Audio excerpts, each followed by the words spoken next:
Saya menemukan setelah saya pelajari, saya sudah tarikan will saya sudah sampaikan kepada saya. Kemudian dari eselon 1 sampaikan menginformasikan kepada saya akhirnya berkesimpulan begini. Pendidikan ini, pendidikan yang dicanangkan oleh Gubernur Jawa Barat ini, orientasinya adalah peningkatan kualitas sumber daya manusia. Kualitasnya apa? Satu, knowledge, pengetahuan. Yang kedua, peningkatan keterampilan. Yang ketiga adalah peningkatan mental, kualitas mental, produktivitas, disiplin, tanggung jawab. Kalau variabel-variabel ini seirama, senasib, sejiwa dengan hak asasi manusia, ya, berarti nggak ada dong, tidak masuk ke wilayah-wilayah yang bertentangan dengan hak asasi manusia.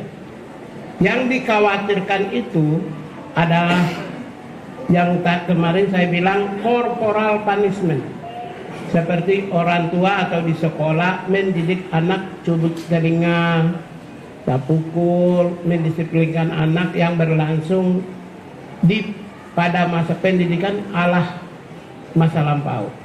Itu yang kita khawatir. Setelah kami cek ternyata tidak corporal punishment. Jadi ini tidak bertentangan sedikit pun. Gini. Kami menyampaikan bahwa ada problematika dalam spirit kebangsaan kita, yaitu membangun narasi agar anak-anak muda Indonesia, khususnya anak-anak di Provinsi Jawa Barat yang sedang menekuni jenjang pendidikan SMP dan SMA serta sederajat atau sanawiyah dan madrasah aliyah, yaitu pola pendidikan karakter melalui peningkatan kualitas disiplin hidup dan perubahan pola hidup. Nah, prinsip perubahan pola hidup itu apa sih yang terjadi? Yang terjadi pada anak-anak di Jawa Barat itu pola hidupnya adalah mereka rata-rata tidurnya jam 4 pagi.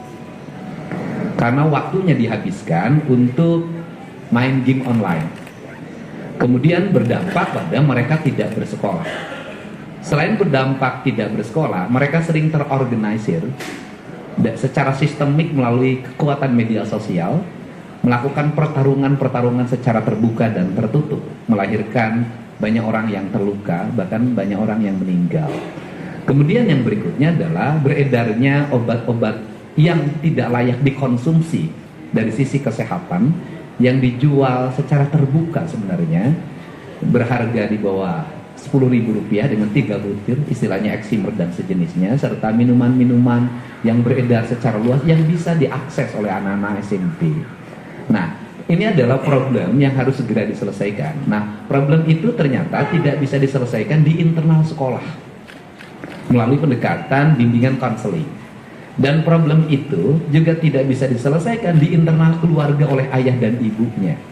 Nah, karena problem ini tidak bisa diselesaikan di sekolah dan di keluarga, serta tidak semua problem itu bisa ditangani lewat peradilan anak, maka harus ada upaya jangka pendek yang bisa dilakukan melalui pola pendidikan disiplin siswa.